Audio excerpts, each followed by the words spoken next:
Sore itu, stasiun Gambir dipenuhi lalu lalang orang. Suara pengumuman keberangkatan bergema dari pengeras suara, bercampur dengan derit roda koper yang digeser terburu-buru. Bau kopi dari kafe kecil di pojok ruangan menambah suasana hiruk-pikuk, khas ibu kota di musim mudik. Di salah satu kursi tunggu, duduklah seorang wanita berusia 59 tahun. Rambutnya rapi, hanya beberapa helai yang putih. Namanya Bu Nina. Di sampingnya, sebuah koper kecil warna biru tua. Tak besar, hanya cukup untuk baju seadanya saja. Ia memandang papan informasi keberangkatan dengan mata berbinar. Di dadanya, ada rasa yang sulit dijelaskan. Campuran bahagia, haru, juga rindu yang menumpuk bertahun-tahun. Akhirnya, pulang juga Mama, setelah sekian lama. Sudah lebih dari 15 tahun ia tidak pulang ke Yogyakarta. Kesibukan mengurus kos dan apartemen di Jakarta, juga alasan kesehatan, membuatnya menunda. Tapi kali ini berbeda. Putrinya Maya sudah membeli tiket kereta sejak beberapa bulan lalu. Katanya, Lebaran ini akan jadi momen pulang bersama. Berkumpul dengan keluarga besar di kampung halaman. Bu Nina bahkan sudah membayangkan suasana hangat di desa. Suara adzan dari masjid kecil, semilir angin sawah, tawa sepupu dan keponakan, dan pelukan adik kandungnya yang sudah lama tak bertemu. Sebentar lagi, semua kerinduanku yang terpendam akan bisa terlepas semuanya. Ponselnya tiba-tiba berdering. Nama Maya muncul di layar. Dengan senyum lega, Bu Sari segera mengangkat. "Halo nak, Mama sudah di Gambir. Mama tunggu di kursi dekat gate 3. Kamu di mana?" Di seberang, terdengar suara Maya yang terburu-buru. "Ma, Mama nggak usah ikut ya. Nanti aja aku antar Mama pulang ke Jogja. Sekarang aku sama Raka mau langsung liburan ke Bali. Jadi Mama nggak usah ikut dulu aja." Bu Nina terdiam. Senyum di wajahnya perlahan memudar. "Loh Maya, Mama kan sudah siap. Mama sudah bawa koper." Namun suara laki-laki terdengar keras di belakang. Suami Maya, Raka. "Maya, cepetan. Boarding sebentar lagi. Jangan lama-lama telepon." Klik, sambungan terputus. Bu Nina menatap layar ponselnya, tak percaya. Tangannya gemetar. Suara riuh stasiun mendadak hilang dari pendengarannya. Yang tersisa hanyalah rasa sesak di dada, seolah ada sesuatu yang patah di dalam dirinya. Ia menarik nafas dalam, menoleh ke koper kecilnya, lalu tersenyum. Air matanya jatuh begitu saja. Ia mencoba menyeka cepat-cepat, tapi derasnya tak bisa dibendung. Batin Bu Nina bergolak. Ya Allah, inikah balasan dari anak yang sudah aku besarkan dengan susah payah? Aku sudah rela tidak pulang kampung bertahun-tahun, hanya agar Maya nyaman di kota. Semua biaya dari sekolah sampai kuliah. Dan sekarang berumah tangga masih aku tanggung. Saat aku ingin ikut pulang kampung, aku dianggap beban. Disingkirkan hanya karena mereka ingin liburan ke Bali? Ia menunduk, menatap koper kecilnya. Padahal Mama sudah menyiapkan hati ini untuk bertemu keluarga di desa. Padahal Mama sudah membayangkan tawa, pelukan, dan cerita lama. Tangannya bergetar. Bu Nina akhirnya pulang sendiri. Dengan langkah goyah, Bu Nina berdiri. Orang-orang di sekitarnya lalu lalang tanpa peduli. Sopir sewaan yang tadi mengantarnya sudah pergi. Ia sendirian. Ia melangkah keluar stasiun mencari taksi. Sopir taksi menoleh. "Mau kemana, Bu?" "Ke rumah." Di Menteng. Suaranya lirih. Sepanjang perjalanan, Bu Nina hanya menatap keluar jendela. Gedung-gedung tinggi Jakarta berkelebat, tapi hatinya terasa kosong. Dalam hati ia berbisik. "Baiklah Maya, kalau memang Mama dianggap beban, Mama akan siapkan kejutan. Mama akan ajarkan kalian arti hidup." Rumah besar di kawasan Menteng itu malam itu tampak lengang. Lampu taman menyala redup, memantulkan bayangan pohon flamboyan yang berdiri anggun di depan pagar. Bu Nina turun dari taksi dengan langkah gontai. Supir sempat menawari. "Perlu saya bantu angkat koper, Bu?" "Tidak usah, terima kasih." Ia menarik kopernya perlahan masuk ke halaman rumah. Setiap langkah terasa berat. Bukan karena fisiknya yang renta, tapi karena dadanya yang penuh Saat pintu rumah tertutup rapat di belakangnya, tangis yang ia tahan pecah begitu saja. Ia jatuh terduduk di kursi ruang tamu, memeluk wajahnya. "Ya Allah, anak macam apa yang sudah aku lahirkan ini? Mengapa tega sekali?" Bayangan masa lalu Bu Nina. Di meja kayu jati ruang tamu masih tersimpan figura-figura foto lama. Foto Maya kecil mengenakan seragam TK dengan senyum merekah. Foto ulang tahun ke-17 saat Bu Nina rela mengadakan pesta besar demi kebahagiaan putrinya. Air mata Bu Nina mengalir deras. Dulu aku bahkan rela menjual cincin kawin ayahmu hanya agar kamu bisa kuliah di luar negeri, Maya. Semua demi masa depanmu. Tapi sekarang, masa depanmu justru membuatku dilupakan. Sekitar pukul 9 malam, Bu Nina duduk di meja kerjanya. Matanya masih sembab, tapi tatapannya berubah. Dingin, tegas. Ia menatap beberapa kartu debit dan kredit yang berserakan. Semua atas nama dirinya, tapi selama ini dipakai Maya dan Raka dengan bebas. Tangannya gemetar ketika menekan nomor bank. Setelah tersambung, suaranya pelan. Halo, ini saya, Nina Wulandari, pemilik rekening nomor sekian-sekian. Saya minta mulai detik ini, semua akses kartu tambahan atas nama putri saya diblokir. Ya, semuanya. Segera. Petugas bank sempat terdiam, lalu bertanya. Baik Bu, apakah ada alasan khusus? Alasannya sederhana. Saya tidak ingin uang saya dipakai orang yang tidak tahu berterima kasih. Suara Bu Nina bergetar, tapi ada ketegasan yang tak bisa digoyahkan sedikit pun. Setelah menutup telepon bank, Bu Nina menatap keluar jendela. Jakarta malam itu berkilauan, tapi baginya tak ada lagi indahnya. Ia meraih ponsel lagi. Kali ini menekan nomor seorang broker properti yang sudah lama dikenalnya. Selamat malam Pak Bimo, saya Bu Nina. Besok pagi, tolong datang ke rumah. Saya ingin melepas semua aset properti di Jakarta. Ya, semua. Kos, apartemen, bahkan rumah ini. Saya ingin pindah ke kampung halaman. Pak Bimo terkejut. Semua, Bu? Tidak ada yang disisakan? Tidak ada. Saya ingin hidup tenang di desa Asa. Lebih baik sawah menghijau dan kebun buah yang sederhana daripada gedung-gedung tinggi yang penuh keserakahan. Setelah telepon ditutup, Bu Nina menatap ke cermin besar di ruang kerjanya. Ia melihat wajah seorang wanita tua dengan kerutan di sekitar mata. Tapi di balik kerutan itu, ada sorot mata yang tajam. Maya, Raka, kalian pikir Mama tidak bisa hidup tanpa kalian? Kalian salah besar. Mama yang membesarkan kalian dengan keringat sendiri. Mama yang mengelola semua ini tanpa bantuan siapapun. Dan malam ini, Mama bebaskan diri Mama dari belenggu kalian. Malam sunyi. Jam menunjukkan pukul 11 malam. Rumah yang biasanya riuh oleh suara Maya dan Raka terasa kosong. Hanya detak jam dinding yang terdengar. Bu Nina naik ke kamarnya. Duduk di tepi ranjang, tangannya meraih mushaf kecil di meja samping. Ia membuka, lalu membaca pelan ayat-ayat Al-Quran. Suaranya lirih, bergetar, tapi semakin lama semakin tenang. Air matanya kembali menetes.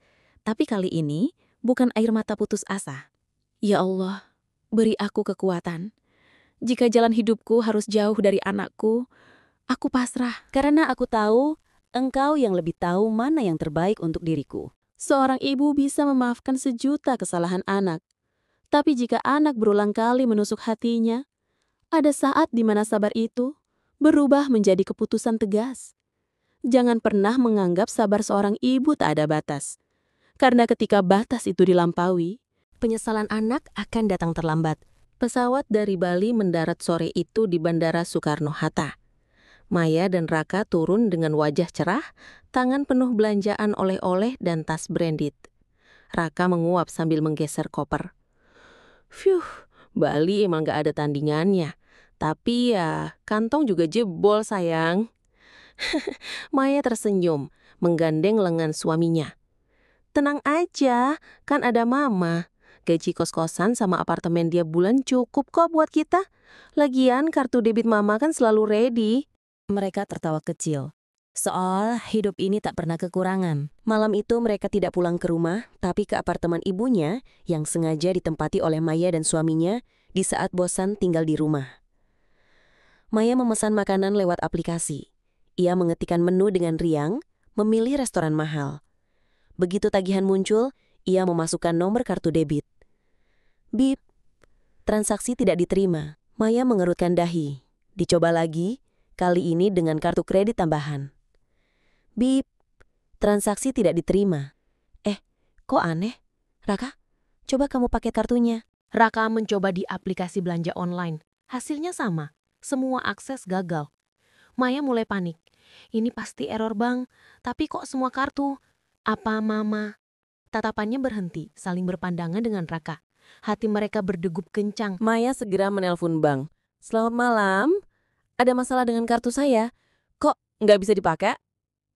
Petugas menjawab tenang. Mohon maaf, Ibu Maya. Sesuai instruksi pemilik rekening utama, seluruh kartu tambahan sudah diblokir sejak kemarin malam. Ah? Apa? Siapa yang berani blokir? Pemilik rekening yaitu Ibu Nina Wulandari. Maya langsung terdiam. Jantungnya berdegup kencang. Ini pasti mama. Maya membanting ponsel ke sofa. Kenapa mama tiba-tiba begini? Apa karena kemarin gak jadi diajak? Ya Tuhan.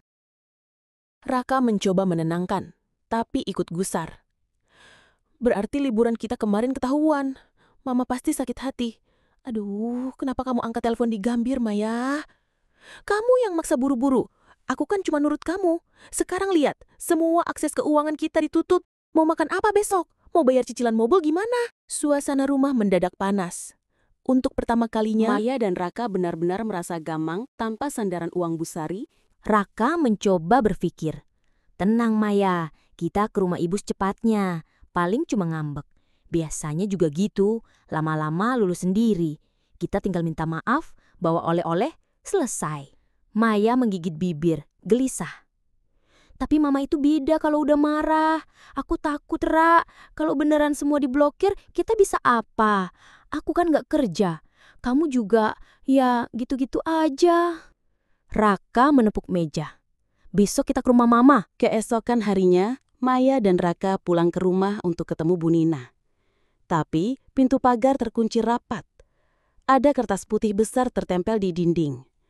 Rumah ini sudah terjual. Untuk informasi hubungi broker properti 0812 XXXX XXXX. Maya terbelalak. Apa-apaan ini? Rumah mama? Rumah kita? Kok ada tulisan terjual? Raka segera menelpon nomor yang tertera. Dari seberang suara broker tenang. Oh, ya betul. Rumah ini sudah resmi dijual kemarin. Pemilik lama sudah pindah. Kalau mau ambil barang-barang pribadi silahkan datang besok. Dikasih waktu maksimal 3 hari. Maya langsung histeris. Bagaimana bisa? Mama kemana? Broker menjawab singkat. Maaf Bu, beliau tidak menitip pesan. Hanya bilang semua urusan sudah selesai. Nomor beliau juga sudah diganti. Jadi mohon hubungi saya saja kalau ada urusan barang. Klik, sambungan terputus. Maya jatuh terduduk di depan pagar rumah. Tangisnya pecah, histeris. Raka hanya bisa terdiam, wajah pucat pasif. sementara di tempat lain, Bu Nina yang pulang sendiri telah sampai di kota. Kereta terakhir dari Jakarta baru saja tiba di stasiun Tugu, Jogja. Bu Nina turun dengan langkah perlahan, membawa 2 koper sederhana. Wajahnya tampak letih setelah perjalanan panjang, tapi ada cahaya lega yang tak bisa ia sembunyikan. Udara desa langsung menyambutnya. Segar, bercampur aroma tanah basah, dan hembusan angin laut yang jauh lebih bersih daripada hiruk-pikuk Jakarta. Di peron, seorang wanita berusia 56-an berlari kecil menghampirinya. Mbak Nina, Bu Nina tersenyum lebar, memeluk erat adiknya Bu Aminah. Air mata mereka bercampur dalam pelukan hangat. Alhamdulillah, akhirnya pulang juga kamu Mbak. Semua keluarga udah nunggu di rumah. Kita pikir kamu gak akan pernah pulang lagi. maafkan aku Min. Jakarta sudah terlalu sesak buatku. Aku rindu kalian. Di rumah sederhana milik adiknya, suasana ramai.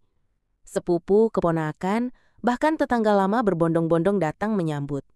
Bu Nina, lama sekali tidak ketemu. Alhamdulillah sehat ya Bu.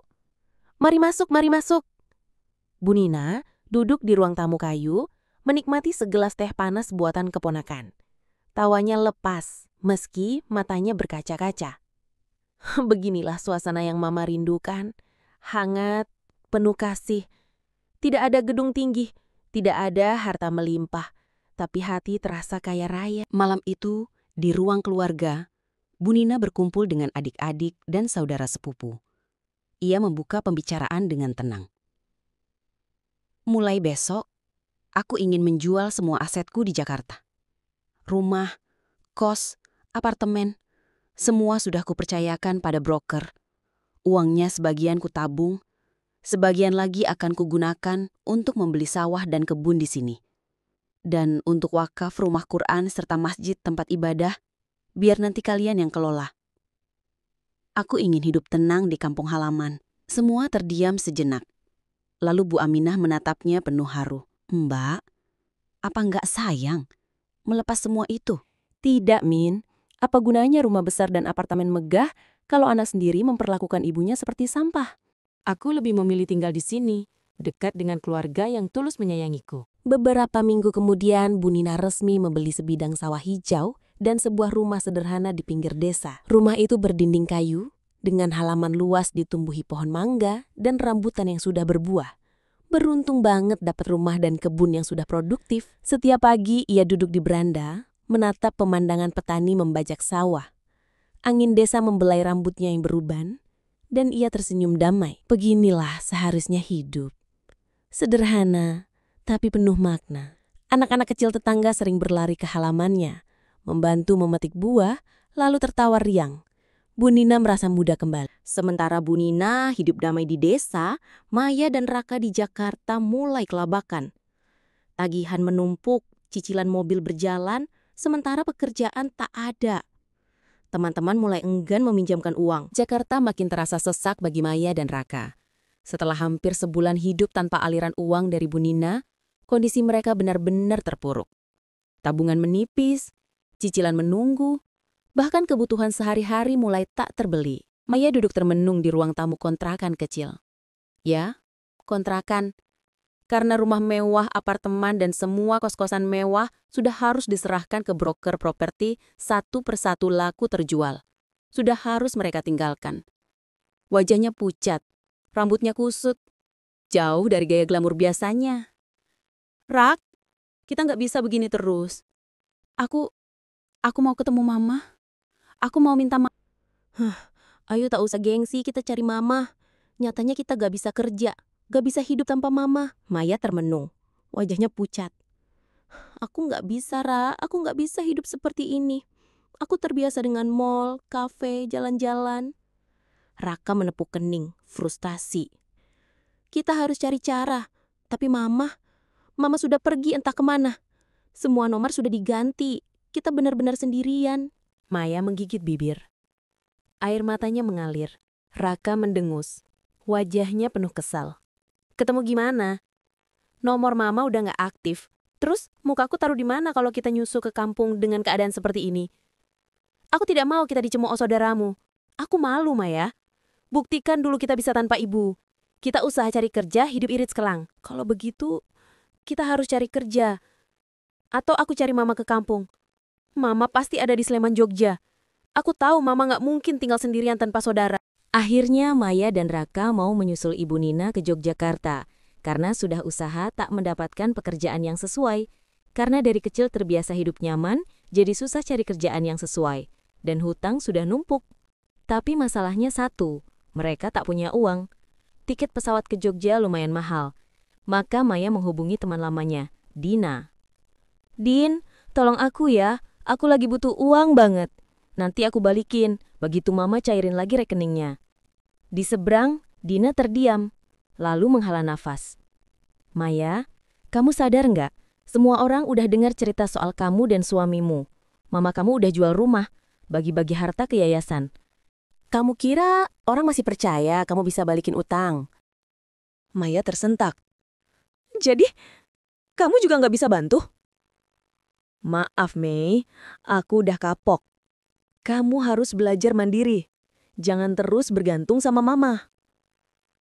Klik. Telepon terputus. Maya jatuh terduduk di lantai, wajahnya hancur. Akhirnya, dengan sisa harga jual mobil yang terpaksa mereka lepas murah, mereka membeli tiket kereta sekali jalan. Kereta turun di stasiun Tugu Jogja. Maya dan Raka naik ojek menuju desa kecil tempat Bu Nina tinggal, tempat kelahiran Bu Nina. Jalanan berliku, sawah membentang hijau, kontras dengan wajah mereka yang tegang. Sampai di depan rumah kayu Bu Nina, Maya langsung berlari, mengetuk pintu keras-keras. Mama, ini Maya, bukain pintunya, Ma. Aku mau ketemu Mama. Pintu dibuka perlahan, tapi bukan Bu Nina yang muncul, melainkan Bu Aminah, wajahnya kaku, tatapannya tajam. Kamu Maya ya? Maya, kamu sudah cukup bikin kakakku menangis. Apa yang kamu cari di sini? Maya terisak. Tolong tante, aku cuma mau ketemu mama. Aku mau minta maaf. Aku janji nggak akan ulangi lagi. Bu Aminah menggeleng. Mbak Nina sudah memutuskan. Dia tidak mau diganggu. Kamu hanya bikin hatinya makin luka. Pergilah Maya, biarkan dia tenang di sini. Dari dalam rumah, Bu Nina sebenarnya mendengar semuanya. Ia berdiri di balik jendela, menatap bayangan putrinya yang menangis di depan pintu. Hatinya bergejolak hebat. Itu anakku, darah dagingku. Tapi aku sudah terlalu sering dikhianati. Aku harus tegas. Kalau aku buka pintu sekarang, semua pengorbananku sia-sia. Dia takkan pernah belajar.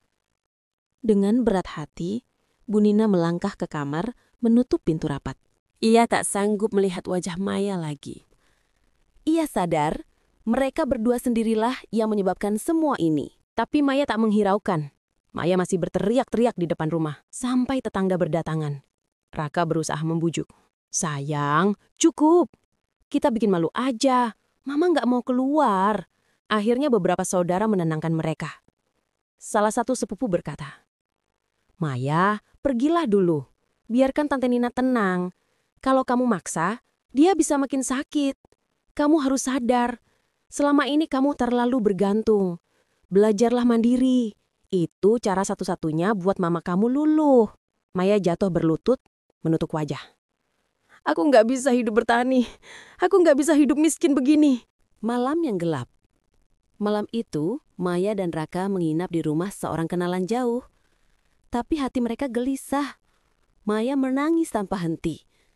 Kenapa Mama tega sekali, Ra? Kenapa Mama nggak mau lihat aku? Apa aku bukan anaknya lagi? Raka hanya bisa terdiam. Pagi itu, Maya nekat kembali ke rumah kayu tempat Bu Nina tinggal. Ia datang sendiri, tanpa Raka, dengan mata sembab.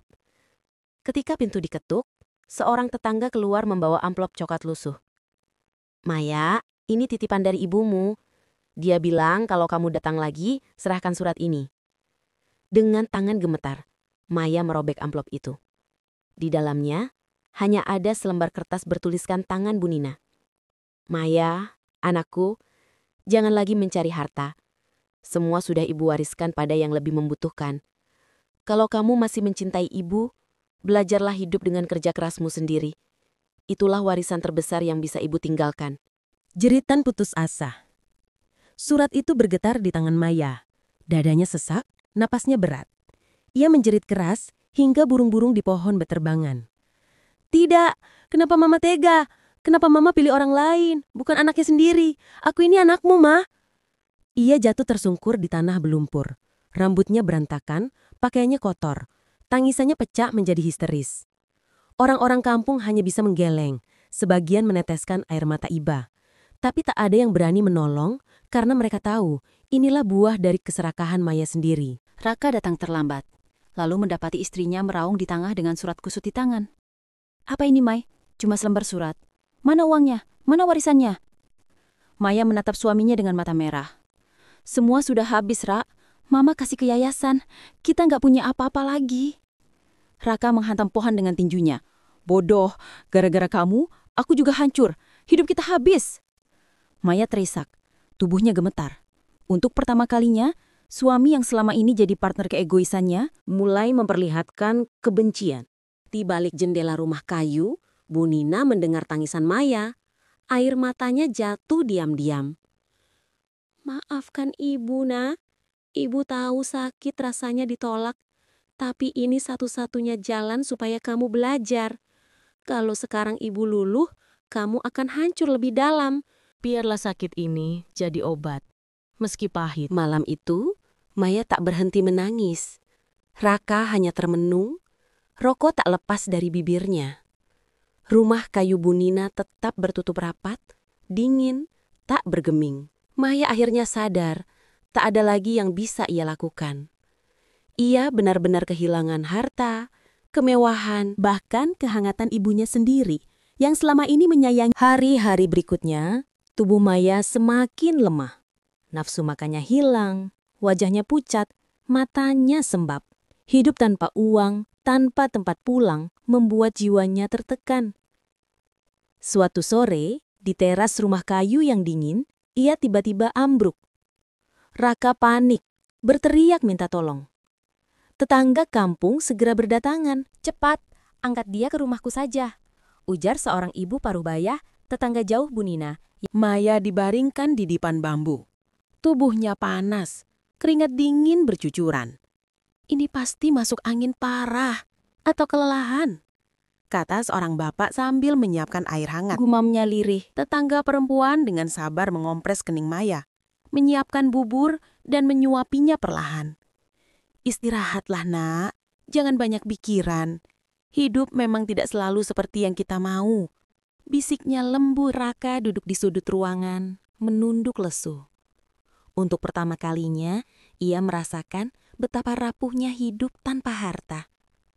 Ia yang dulu sombong, kini hanya bisa menatap istrinya terbaring sakit di rumah orang asing. Kenapa bisa begini, Mai? Kalau dulu kita dengar mama, mungkin sekarang kita nggak akan sengsara. Di rumah kayu beberapa ratus meter dari sana, Bu Nina diam-diam mengetahui kondisi putrinya lewat kabar tetangga. Ia hanya menatap keluar jendela. Dadanya bergetar. Tuhan, beri dia kekuatan. Biarlah sakit ini jadi guru yang tak bisa dibeli dengan uang. Namun, Bu Nina tetap teguh. Ia tidak menemui Maya. Karena ia tahu, luka hati anaknya harus sembuh bukan dengan hiburan instan, tapi dengan pelajaran hidup yang mendalam. Beberapa minggu setelah sakit kerasnya, Maya mulai pulih. Wajahnya masih pucat, tapi pikirannya lebih jernih. Suatu pagi, ia memberanikan diri mengetuk pintu rumah kayu ibunya. Pintu terbuka perlahan. Bu Nina berdiri di ambang. Matanya berkaca-kaca. Untuk sesaat, hanya keheningan yang ada di antara mereka. Hingga akhirnya Maya berlutut, menangis sejadi-jadinya. Mah, maafkan aku. Aku sudah terlalu lama menyakiti Mama. Aku hanya ingin tinggal bersama Mama di sini. Aku nggak butuh apa-apa lagi, asal bisa merawat Mama. Bu Nina tertegun, lalu mengangkat wajah anaknya. Air matanya jatuh, namun kali ini bukan karena luka, melainkan haru. Bangun, nak. Ibu sudah lama menunggumu sadar. Kalau kamu sungguh-sungguh ingin berubah, kampung ini akan menyambutmu dengan tangan terbuka. Raka berdiri agak jauh, masih canggung. Ia menunduk, lalu berkata pelan. Bu, kalau saya mau ikut tinggal di sini, apa masih boleh? Saya memang nggak bisa macam-macam, tapi kalau kerja di sawah atau beternak, saya mau belajar. Bu Nina menatapnya dalam. Kalau hatimu tulus, tanah ini masih luas. Ada sawah, ada kebun, ada kandang kosong untuk beternak. Kalau kau sungguh mau hidup jujur, kampung ini akan jadi rumahmu juga. Raka menunduk haru. Matanya berkaca-kaca. Untuk pertama kalinya, ia merasa diterima bukan karena harta, Melainkan karena kesediaan untuk berubah menjadi lebih baik lagi. Awal kehidupan baru. Hari-hari selanjutnya, Maya benar-benar berubah. Ia membantu ibunya menanam cabai, membersihkan kebun, bahkan belajar membuat jamu dari rempah-rempah kampung. Raka belajar mengurus sawah bersama para tetangga. Mereka berdua tak lagi hidup di rumah mewah atau berpesta pora di kota. Namun, setiap malam ketika makan bersama di meja kayu sederhana, hati mereka terasa penuh. Ada tawa, ada doa, ada kebersamaan yang dulu hilang. Bu Nina duduk di kursi bambunya, menatap langit penuh bintang. Senyum terukir di wajah tuannya. Beginilah seharusnya keluarga. Bukan sibuk mengejar harta, tapi saling menjaga dan saling menyayangi. Hidup sederhana bukan berarti hidup miskin. Kadang justru dalam kesederhanaan kita menemukan arti kebahagiaan yang sesungguhnya. Orang tua bukan beban, melainkan sumber doa yang tak ternilai. Jangan tunggu semuanya hilang baru menyadari. Sebab warisan terbesar dari orang tua bukanlah rumah megah atau harta berlimpah, melainkan kasih sayang, doa, dan pelajaran hidup yang tak pernah lekang oleh waktu. Dari kisah ini, kita belajar bahwa orang tua bukan beban, melainkan sumber doa yang tidak ternilai. Jagalah mereka selagi masih ada, sebelum yang tersisa hanyalah air mata. Demikianlah kisah Bu Nina, Maya, dan Raka, sebuah perjalanan hidup yang penuh luka, air mata, namun akhirnya menemukan arti keluarga dan kebahagiaan sejati. Semoga cerita ini bisa menjadi pelajaran bagi kita semua, agar lebih menghargai orang tua sebelum segalanya terlambat. Jika kisah ini menyentuh hati Anda, jangan lupa untuk like, share, dan subscribe channel ini, agar tidak ketinggalan cerita-cerita inspiratif berikutnya. Sampai jumpa di kisah selanjutnya, yang tentu tak kalah menguras emosi.